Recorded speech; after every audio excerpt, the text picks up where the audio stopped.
Hi. Good afternoon. Hello, Dwight. How are you? Very good. Can I call you Sarah or is it Dr. Yes, Zaldivar? yes, please.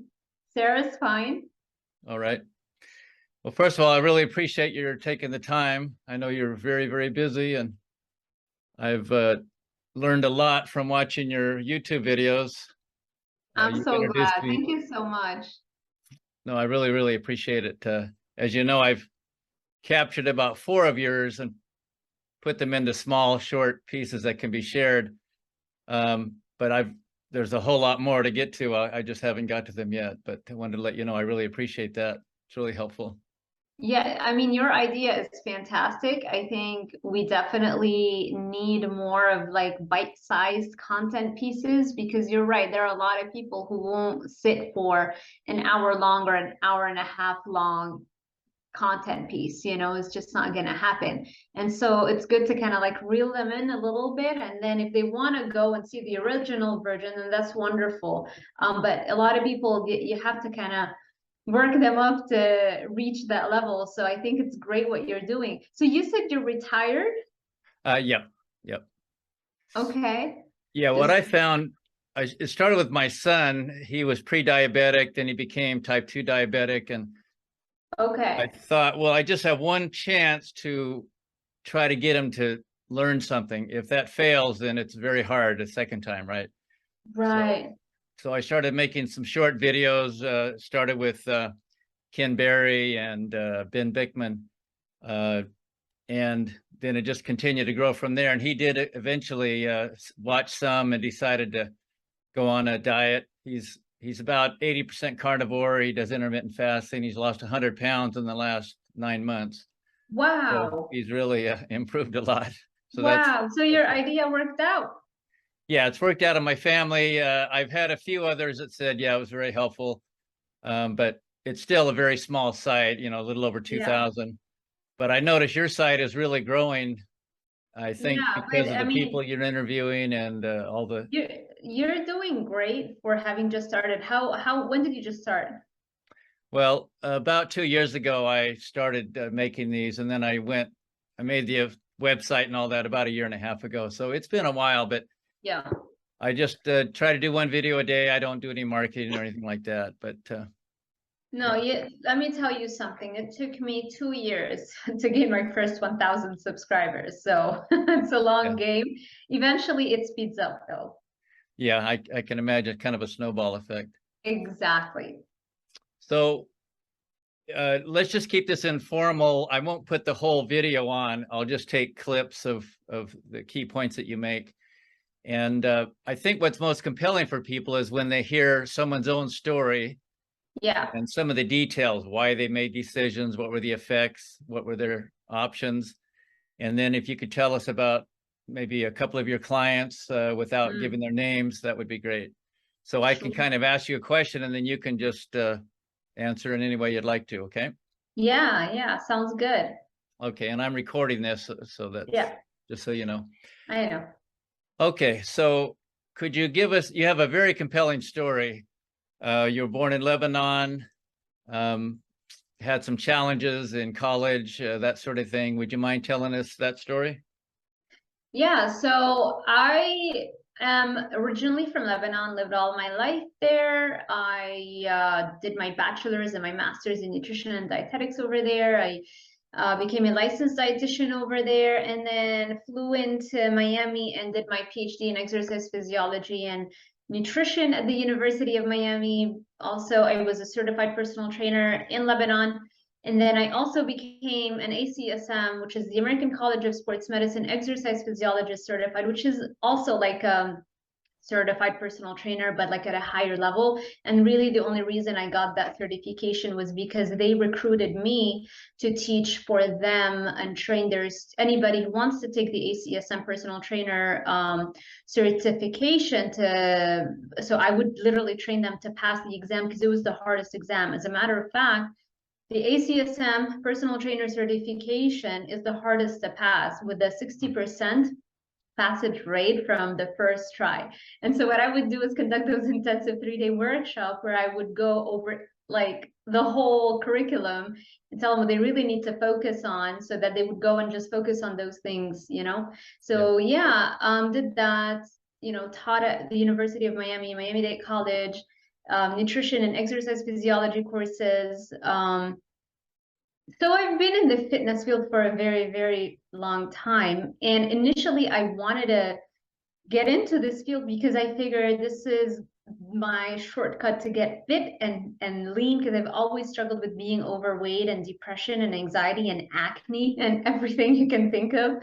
So for me, that was like a shortcut to get healthy. Little did I know that the Academy of Nutrition and Dietetics is like the largest organizing body for the profession of nutrition, and they are literally in bed with the food companies. And so literally Kellogg's, the sugar companies, Coca-Cola, you go to any conference for dietitians or at the Academy of Nutrition and Dietetics, they're the ones giving presentations. They have stands selling, you know, confectionaries and cookies and sugary stuff. And so all those things, the conflict of interest was never made available. Like we never focused on that. We just followed the curriculum that the Academy of Nutrition and Dietetics set forth.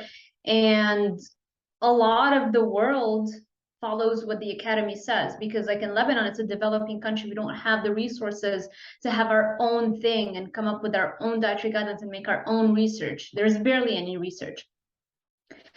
So I got sucked into the whole low fat, high carb dogma, and all that matters is the calories in, calories out model. And I would try to follow it, and it would never work. I would develop binge eating disorders, emotional eating, ballooned up in weight, up and down, yo-yo dieted all my life. You know, so it just literally made it much harder for me to actually get healthy. But I was already, you know, by the time I started really understanding and, you know, buying additional books and reading articles, like literally doing the research myself, not just like relying on what our professors are teaching us, but like going to PubMed and going to Google Scholar and looking at all the scientific articles that are published, then I realized that there's a lot of articles that they don't bother sharing with us. And it's not like they're doing it. Our professors just follow what the curriculum is, right? And everybody's scared of going outside of the curriculum because you could literally lose your job. And it's not easy to get a job, especially in Lebanon. So everybody's just like, you know what? Everybody's so scared. Even to this day, I have dietitians that they know what I do. They agree with me. They personally eat the way that I do, like a keto or carnivore diet, but they will not give it to their patients because they're scared of being reported. You know, it's like, no, I'm too scared. I don't want them to like come after me. It's like, I can't live like that. So, you know, hence why I left, and hence why I don't care. I'll say it the way it is.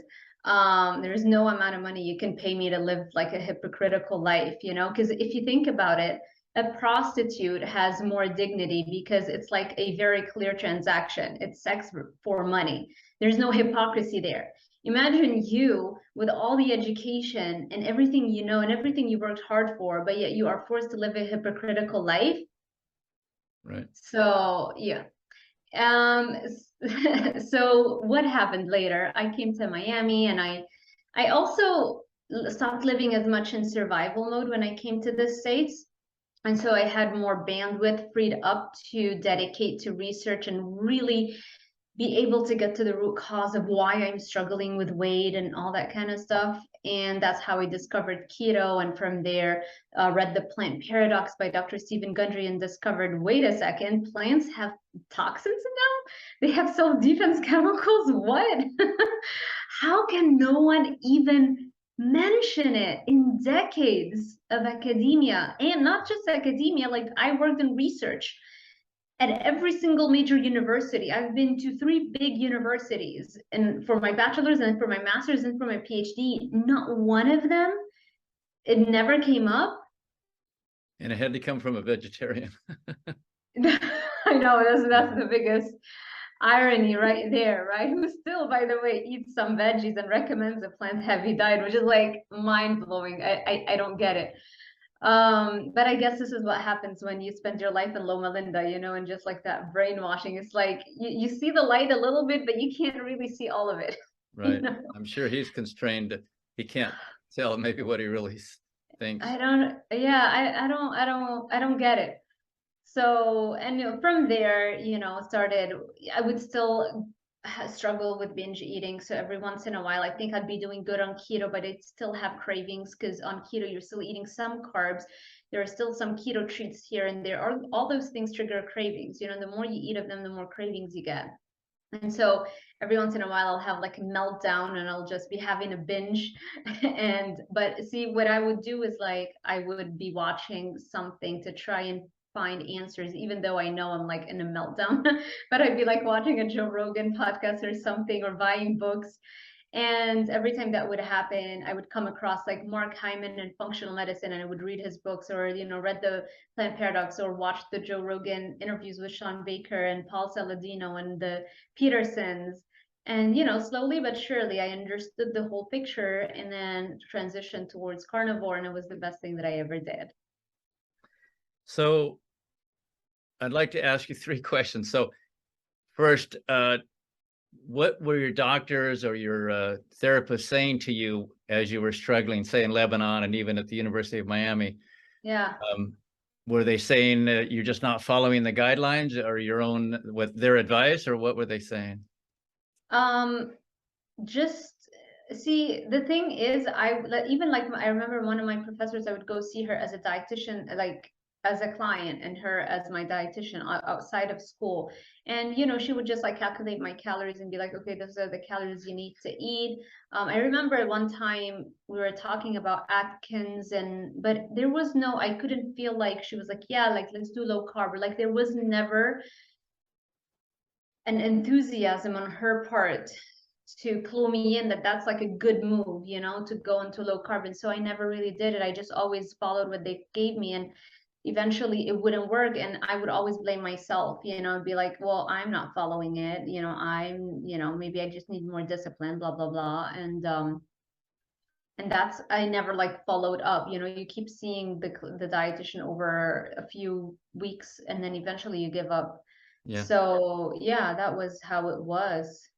I also saw a lot of dermatologists for my skin because I struggled a lot with acne. So I did Accutane twice. I did birth control pills. I did antibiotics. I did spironolactone, all the topicals. I mean, you name it, I've taken it.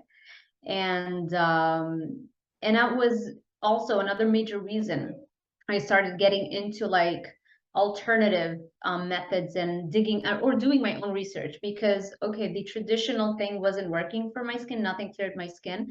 And so I would spend hours on the internet to try and figure out, and that was back in 2008, around that time, where the internet wasn't as populated with information, but still there were websites there. And so I came across Dr. Lauren Cordain's book, The Acne Cure, which basically talks about how hunter-gatherer societies never had any acne, even their teenagers never had any acne. And it introduced me to paleo dieting, which worked, by the way. So I did, every time I did it 1 month in Lebanon, and it cleared my skin. Not as much though, not as much as when I did the carnivore, because when I was doing the paleo, I was still having fruits. So I was still having, you know, meats and fruits. And then I did it another month, and it also cleared my skin. And then that was around the time where I was transitioning from leaving Lebanon to come to Miami. And it was a very like, I had nobody in Miami. I literally flew on a one-way ticket. I had no family, no friends. I didn't know anybody, literally all by myself. You know, it was like one-way ticket, and my mom gave me $2,000. She's like, that's all I can give you. And you're going to use that money to furnish your apartment, first month rent, and buy a laptop. And I didn't even have a car. So I found a place that was very close to the University of Miami. So I would walk to campus. I did a lot of walking that first semester. So, you know, it was like a little bit of more survival mode that first few months in Miami. Up until then, I met my husband back then. So it became easier because then he helped me buy a car, and then I moved in with him. So it was just much easier then, you know? So I knew about the paleo. I already knew some of the basics, but I didn't have like, I wasn't focused on that. I was just focused on trying to keep up, you know? And it was like, I came from a nutrition background, and I personally wanted to challenge myself, which is why I picked a PhD in exercise physiology. But it was like brand new information. I would literally learn the basics of exercise physiology courses, and I would have to teach that lesson 2 days later. Wow. And I was like freaking out, you know? Yeah. So it was a lot that first year, you know, but I was happy. It was, you know, and eventually as I started not being as much in survival and just relaxing a little bit, and I was able to really, you know, get after it in terms of understanding what I should do for my health and applying it better. So you basically showed courage just coming over here with a little Yeah, stipend, a little bit of money, and no contacts. yeah. So, but It didn't even feel like courage for me. And a lot of people tell me, "Oh, that's so courageous and stuff." For me, it was like no, that was like a vacation for me. Like when you were living in like hellish circumstances, I was excited to leave. It, you know, it didn't feel like I didn't feel like I had to inflict discipline upon myself. It's just that I knew that there was no way I was going to settle for a life in Lebanon. Like I just like my standards were not going to be met over there. And I also knew that I couldn't live in an Arabic country, which is what a lot of Lebanese people do because there's such high unemployment in Lebanon. So everybody just goes to, the vast majority really go to Dubai or you know any kind of Arabic country because there's more jobs there. And I'm just built different. Like I already felt out of place in Lebanon all my life. I never fit in. You know, I was always too much of a rebel, too much of a feminist, too right. much of an argumentative person. So like you know, to go to an Arabic country as a woman, no, no, no. So there was no other option. Like it was like, what else am I gonna do? So that's why it was an easy choice and the best decision for me to leave and come to the United States. Yeah. Well, that's Yeah, great. yeah. Yeah. I worked at HP for 30 years, and my financial manager was from, well, most of her friends and family were in Dubai. So we would go there. We would teach in Israel, but we would also then go see Dubai and that sort of thing. And her Yeah. father allowed her to be fairly open, but when she was in those countries, she had to be, of course, follow the customs there. Exactly. That's what I say. Everybody's like, oh, no, no, it's not like that. It's very open. It's blah, blah, blah. But then I look at the pictures of like some of my friends when they go and they're like snapping selfies in Dubai. And I can literally see the sign at the mall that tells you you have to dress conservatively. It's like, F you. Don't tell me how I'm gonna dress. Yeah. That's not gonna fly over here. Yeah. So the second courage that you've shown, in my opinion, is you find out what works for you. You're, all this education in nutrition and exercise, physiology, and this sort of thing. And then you say, I'm just not going to be forced to teach this curriculum that doesn't work. Didn't work for me. And Right. the research shows it doesn't. And that's Well, essentially what don't I say have it on the out loud. They website. don't know. Right. I'm doing it undercover. Right. Unless they go to rate my professors and they'll see. It's just like, no, but it's okay. Here's the thing.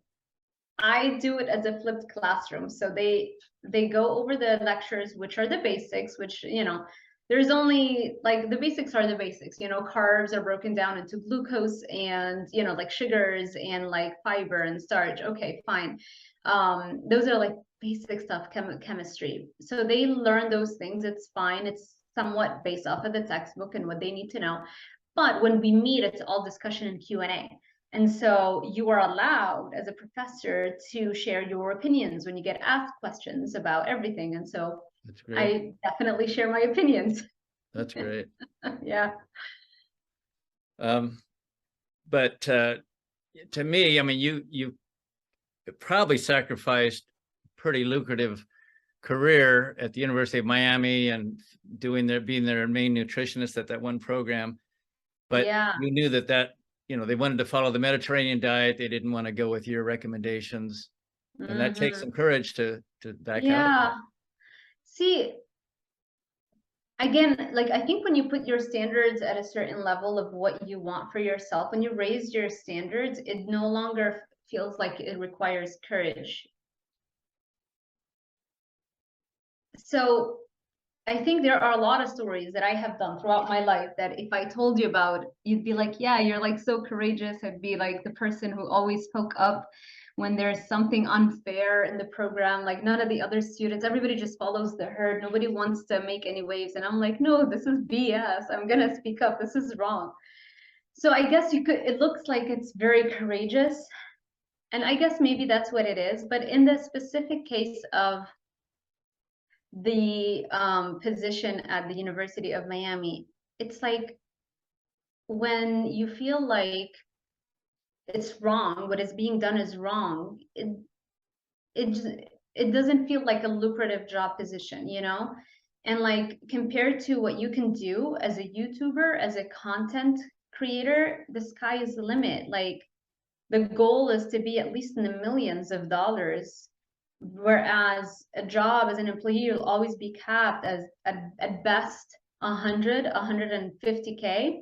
Yeah. Like for me, that's not lucrative, you know? So Right. it doesn't feel like, oh, I needed courage. It just, I always looked down on that. And I always was like, yeah, whatever. You like, when they were recruiting me for that position, she was like, yeah, you know, we'll start you off at this amount of money, and then you know you might get another job with a little bit more. And it was like, do you really think my standards are like, I'm talking to myself in that, you know, interview, I'm like, you really think my standards are that low? Like I really care? I just need this job for the next few months just because, you know, my YouTube, I'm still trying to build it. Sure. And I still need some income, you know? So like, again, it's so for me in that specific case, it didn't again feel like courage, but maybe I guess people could look at it and feel like it is, but for me it felt like that's the natural way that I would go. I would never care for a position like that, you know what I mean? Yeah. Well, maybe we should call it confidence. And you know, you know what you want to do. You want to influence the world in positive ways. And yeah, I don't settle. Maybe that's what it is. Okay.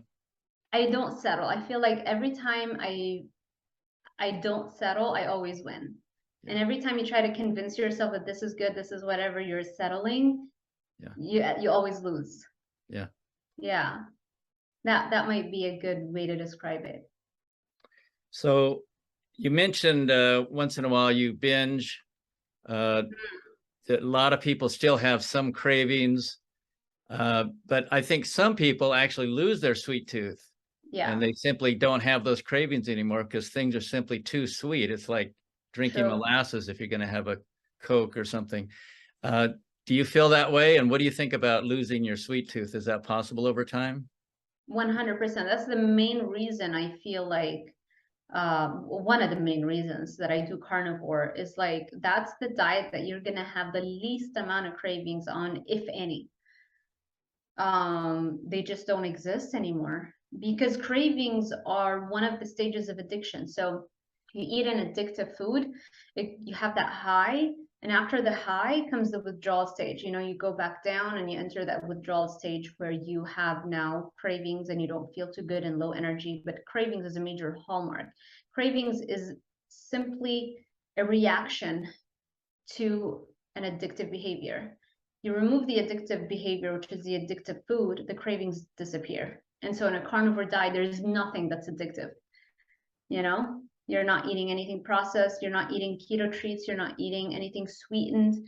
And so that's why it takes 2 weeks. So that people need to know 10 days to 2 weeks for most people for the switch to flip, you know, and to really feel that difference and no cravings whatsoever.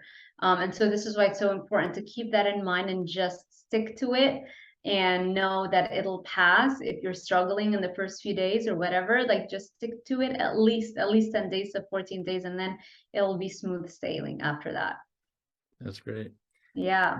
And at least they can be full. They don't have to be hungry and addictive, right? Exactly, exactly. You're getting your protein. That's another major thing.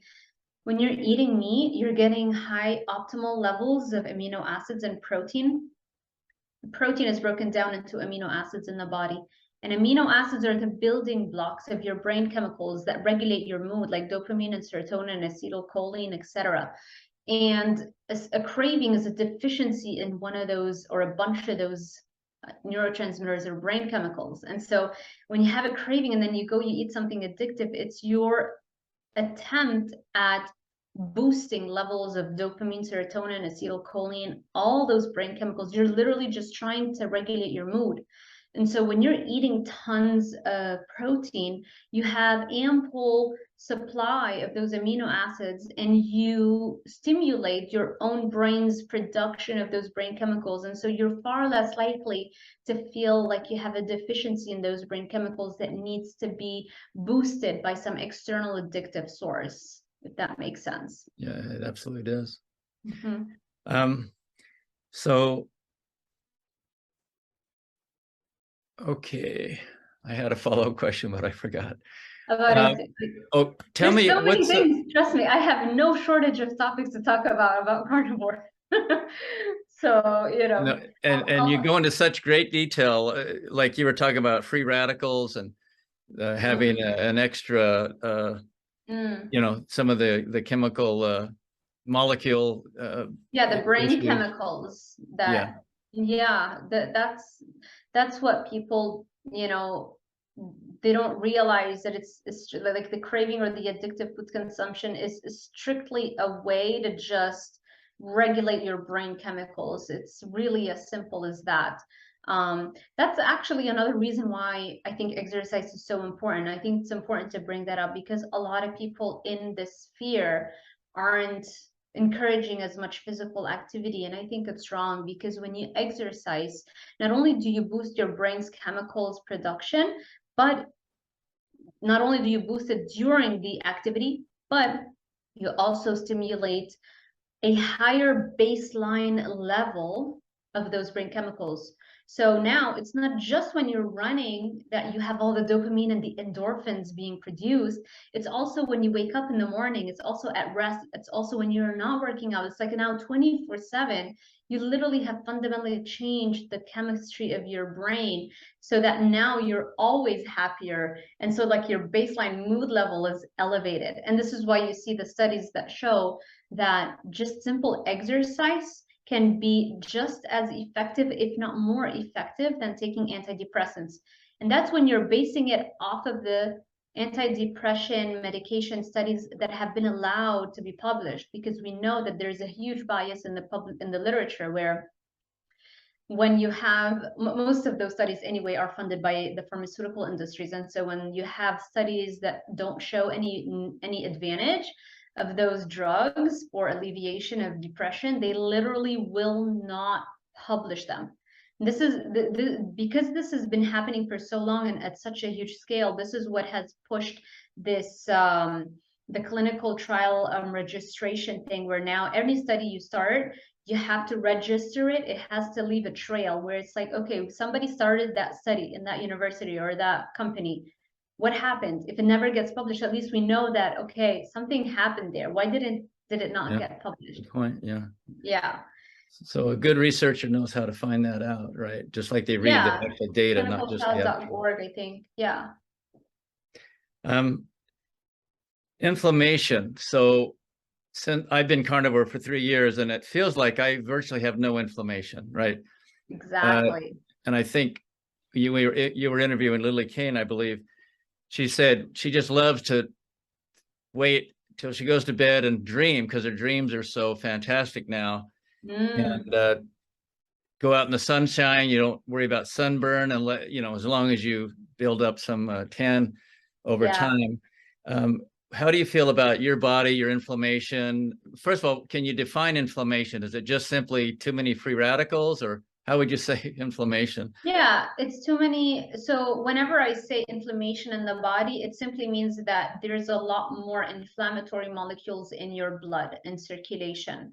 And so there you have more tumor necrosis factor alpha, more CRP or C-reactive protein, more free radicals, all of those chemicals. There's a ton of chemicals that are considered inflammatory.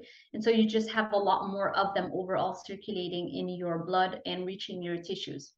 And so reducing inflammation means reducing the quantities and the secretion of all of those chemicals into your blood.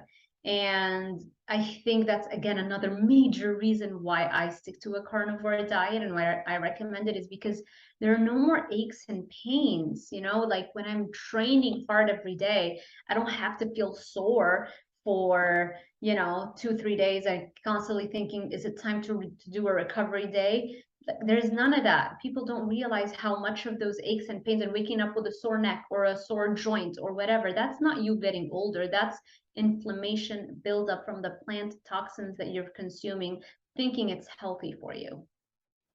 So that's, like, in a nutshell, what inflammation is and why carnivore is so powerful in removing inflammation. That's a great message. I was just seeing a video the other day about runners, and they were saying, well, if you're older 50, you got to be careful. You got to run every other day because you have to recover in between. But that's based on the old diet, right? Exactly. That's, yeah. People, everybody, the way that we view aging is based off of how quickly we deteriorate on a plant-based diet. You know? When aging in the context of our species-specific diet, which is the carnivore diet, looks completely different. I mean, people need to just go look up Dr. Sean Baker. I mean, the guy is training hard, you know, literally breaking world records. He's 55 years old. He's shredded. Yeah. Just because he's on a carnivore diet, he can do that. You know, he doesn't have to, like, even build himself up to train at a high intensity. Like, whatever time he has, sometimes it's just 20 minutes, but he can go hard right away. He doesn't have to, like, ease into it. It's just completely different physiology. You literally feel like a superhuman. Yeah. I can't say enough good things, as you can see, about this. Yeah. Well, it's like he's his own best marketing. So many people have said, well, I saw him and he eats meat, I'm going to try it, right? And he can go face to face with Joe Rogan and whoever else. And then so looking at your body profile, your shape, that's marketing, advertising too, right? For what you do. It's important because every other person that I've come across with in traditional academia who's espousing the plant-based narrative, they hide behind their lab coats. You know, the person that hired me at that project with the Miami Project to Cure Paralysis, they're trying to put a diet together to help those patients who are paralyzed, in order to, because they have a higher chance, because of their immobility, they have a higher risk of obesity. And I'm telling them about the carnivore diet, I'm excited, and then they go with the Mediterranean diet. Well, that person is not only obese, like morbidly obese, you know, can't, you know, like falls asleep midway during the day. You know, you walk in his office and he's asleep, and it's like no energy, like the complete opposite of what health is. So yeah, of course you're not going to know how to improve the health of other people. All of my, you know, most of my professors, not all of them actually, because if they actually were practicing what they were preaching, they would very quickly realize that it's all wrong. It's important that we portray and that we walk the talk that we're talking, because you can read a gazillion different things. The only way you know which one works is when you can show evidence that it works. I mean, at the very least, try to make it work with you before you recommend it to somebody else. So yeah, I agree. It's important. And that's unfortunately a lesson I learned very later on in life. I wish I had learned that sooner. Never, ever take advice from somebody you don't want to end up like. Whether that's fitness, whether that is relationship advice, whether that's finance. You know, why would you ever take advice from a finance professor when you can take it from a billionaire? Yeah. Right? Because if the finance professor knew what he was talking about, we wouldn't be making $100K a year. Right. You know, that's like, right. Yeah, but students, unfortunately, when they're 17, 18, we don't get taught that advice. And I had to learn that the hard way. Yeah. Yeah. Good points. Yeah. Okay, so can you describe a typical day for yourself? Exercise, diet? Yeah, sure. So, okay, right now, I'm preparing for a bodybuilding competition. So I'm doing something a little bit more than what most people would want to do. So I train hard. I do 10-mile runs, and I don't do it in one shot so that I don't slack off in the other half of it. So I'll do 2 sessions, a 5-mile run each. And then I'll do 45-minute weightlifting. And so the focus now is more on fat loss than it is on bodybuilding. So this is why it's just 45 minutes weightlifting, but still I'm training to failure with my lifts. So those are 3 sessions. And then on top of that, I am constantly moving. So I have a lot of background activity. I have a desk bike that if you follow my channel, you know how obsessed I am with it. And it's usually behind me, but if I have a podcast, I'll move it away. And every time I'm sitting on my laptop, I'm like, even if I'm recording, I'm usually sitting here, I'm not moving. But when I'm editing and I'm uploading my YouTube videos, when I'm working on my client meal plans, all the work that I do other than strictly filming, I'm literally cycling. And I love it so much because it's like I don't feel an effort. So it actually, not only is it great to increase overall caloric burn, it's what I've noticed is that it allows me to stay focused on the task a lot better than if I were just be sitting down.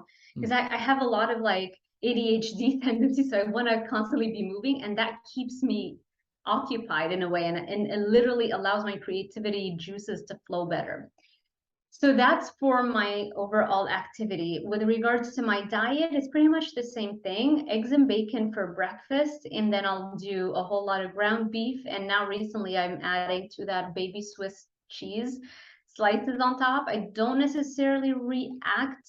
Maybe I do, I'm not sure, but I don't see any outward major negative symptoms from including some dairy. So I'll do baby Swiss cheese slices on top of that. And sometimes I'll do ground beef with some eggs, like sunny side up, and bacon. Sometimes I'll do salmon, like a huge chunk of salmon with some bacon on the side. So, but generally, it's been mainly ground beef for the past few weeks. So breakfast and lunch are your 2 meals? 2 meals, 2 meals. Yeah, I feel like I make them a little bit bigger than usual, and that'll allow me, because then it's just too much time taken away from my productivity if I'm eating multiple meals. So I try to just do 2 meals a day. If I could do one meal, I would, but because I train so hard, I can't fit all the protein that I need in just one meal. Yeah. Mm-hmm. Your exercise, so you're doing resistance, lifting weights to failure. Have you followed John Little or Doug McGuff, the Never heard of them. super slow? It's I think they call it high intensity training, not high intensity interval training, but just lifting super slow, both up and down. Like increasing time under tension. Right, but it's there's no momentum build up. It's all stress. You're stressed almost like doing bands. Yeah, I'm pretty good with my form, like paying attention to form, and I rarely use momentum. When I first started lifting, I definitely was guilty of a whole lot of momentum happening all over the place.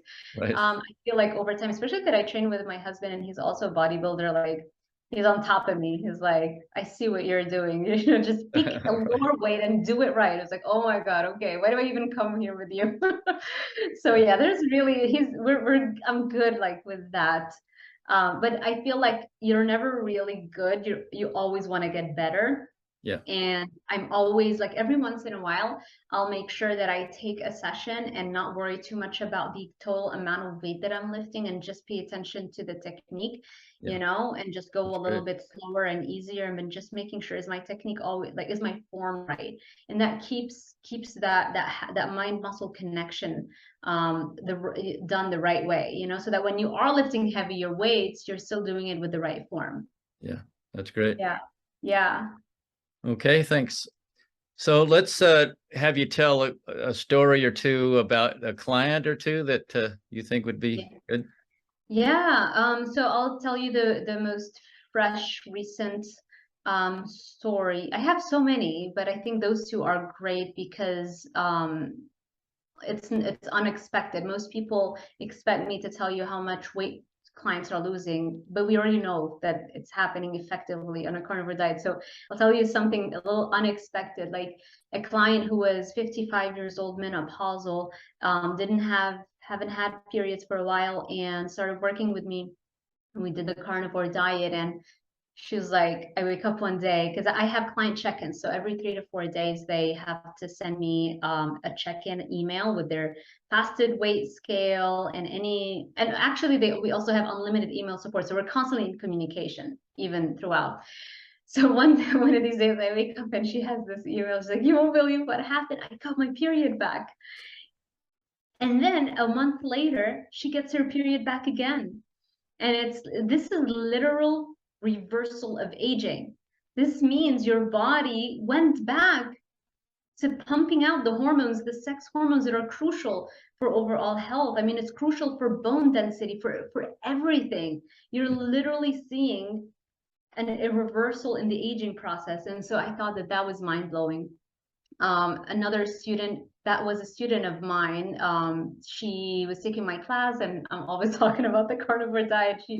She got excited and started it, and in 2 weeks reversed her lifelong psoriasis.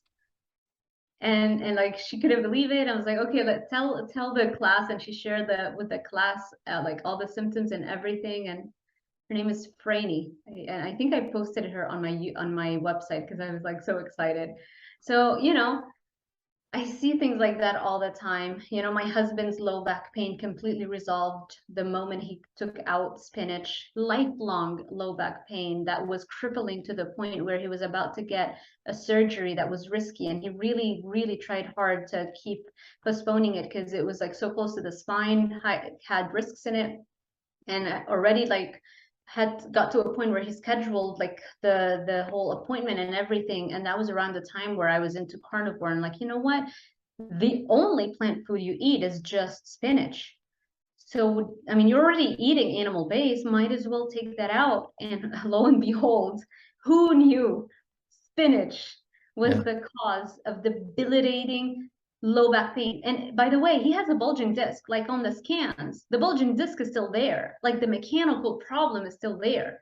But it was the inflammation from the spinach that was causing the low back pain, because spinach has something called aquaporins. I'm going to prepare a video on my channel, and it's going to come out in a few days on that. And so it turns out it's the aquaporins that he's reacting to. So, you know. Now, was this cooked spinach or raw spinach? Raw spinach. Okay, so that has oxalates too, but this other one I haven't heard of. We thought it was oxalates. Well, I wasn't sure what it was at first, and everybody was like, maybe it's the oxalates. Like the moment you Google spinach, it's like oxalates, right? But because he also had the low back pain came back with a vengeance after a few months of not having low back pain. It was because we went to North Carolina. Our in-laws made corn pudding for Thanksgiving, and he ate the corn. And it turns out that aquaporins are found in spinach, corn, soy, and tomatoes. Oh, okay. Okay. So it's like corn doesn't have the oxalates. It can't be the oxalates. Right. He doesn't react to anything else that has oxalates. It's got to be the aquaporins. So it's amazing to me that you could get someone to actually try that, but since his diet was simple except for that one plant, you pretty much nailed down, okay, this is not oxalates, it's this other thing. Yeah. I'm looking forward to your video. Because his diet is so clean all the time, it's very easy to isolate the variables. It's very easy for me to pinpoint what was it that he ate and that caused that. It was the spinach, and then it was the corn. Other than that, all he eats is just meat and eggs, you know? Yeah. So this is another reason, like if somebody is like, oh my God, I can't do a carnivore diet, it's like at the very least do it for 30 days to establish a baseline of how you should be feeling without anything else. And then we can reintroduce things one by one and watch for signs and symptoms. And that way you can isolate, maybe there's just 1 or 2 things that you're reacting to, and you know, then you can include more variety, although I don't recommend it, but if you must. Yeah. So for some of your clients, you use carnivore as an elimination diet as kind of a entry step. I think it's the optimal human diet. My goal is to get them all eventually to a carnivore diet. But there are a lot of clients that come to me and it's like, do you only do carnivore diets? I'm like, no, if you want to do keto, I mean, I can help you. If all you want is just a drop body fat, we can do that. Even if you're like, I need carbs, whatever, it's fine. I'll meet you wherever you are. But over time, I'll pinpoint the points where it's like, you see that soreness? You see how you're struggling, how you feel like you need a recovery day? We can do better than that if you just cut out the oatmeal bowl that you're having in the morning. So it's like you work with them wherever they're at, and then you try to show them how much better they can be as they get closer and closer and closer to our species specific diet. So, but generally, most of the people that come to me, they're already sold on a carnivore diet. So I don't have to do too much convincing. But yeah, I'm pretty flexible. But still, it's almost miraculous that you could do that sort of thing. In the regular medical community, there's no sense that you could actually overcome psoriasis or reverse type 2 diabetes or figure out a direct link between this food and this symptom. It's just not there. That's just, yeah, that's like literally negligence, you know, but I get it. You know, everybody who becomes a doctor genuinely wants to help. They just don't realize how they're putty in the hands of the pharmaceutical companies. They have no idea until they personally get sick or somebody in their family, immediate family members or friends, you know, they get sick and then they heal themselves using some form of functional medicine or carnivore diets and something like that. Hopefully that doctor has an open mind to follow that trail of thought and understand how much they've been duped. But other than that, they're busy. They're just trying to keep their head above water, going through med school. I mean, it's pretty harsh. And then you graduate and then they're working you to death. When are you ever gonna sit for a second and do the research, you know? And that's why what we do is so great. It's like all we do is research, you know? We're putting out, we're not, you know, we're not wasting our time all the time just like repeating the same thing just to a different patient, you know. Not that it's a waste of time. Obviously we need doctors, but I think we would need we'd need 99% less doctors if all the doctors just knew about a carnivore diet. Well, yeah, if they followed your model and Dr. Berry's and Dr. Baker, etc. Yeah, there's so many of us. Dr. Anthony Chafee is new to the scene and blowing up. Bella Steak and Butter Gal, Lily Kane. There's so many people in this community. Yeah, Nadir Ali. Kevin Stock, huh? Yeah, Kevin Stock. Nadir Ali in Texas, a cardiovascular doctor. Oh, yes. Yeah, I think he was on Chafee's podcast the other day. Okay, could be. I've yet to watch that one, yes. He puts out some great educational ones too. Yeah. Just the last question here, and I really appreciate your time. Do you find the need to recommend any other things besides diet and exercise, like sunlight, sleep, heat therapy, cold therapy, sauna, red light? They're all, yes to all of the above. I'm the person who's about peak performance. It's just that 99% of the population is gonna get 99% of the benefit just from changing the diet and exercise first, and diet even more than exercise, you know? So this is why I focus a lot on that. But then of course, if I'm working with a client who's a peak performer, it's like, oh, great. Now let's add the additional stuff, you know, let's look into sleep hacking and polyphasic sleep schedules. And let's talk into, you know, sunlight optimization, circadian rhythms, like all that stuff is fantastic. But none of that stuff is ever going to override eating food that does not work well with our species. If it's not your species specific diet, you know? Yeah. All right. Well, great. Well, it's been a pleasure talking with you. I really appreciate your time, and I'll send you this whole thing, but I'm not going to publish this. As I said, I'll publish pieces. It'll probably be 7 or 8 pieces.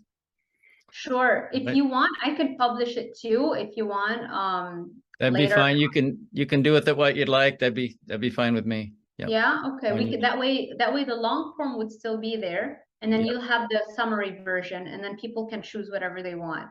Okay. Yep. Sounds great. Okay. Awesome. Well, it's been a pleasure, Dwight. Thank you so much. And I'm so happy with the work that you're doing. I'm so happy that our community is growing. And it's just exciting to meet new people that are going into this field every day. So It really thank you is. for all the work that you're doing. And thank you so much for this interview. You're welcome. Thank you. Have a great afternoon, Sarah. Bye-bye. Thank you. You too, Dwight. Bye-bye.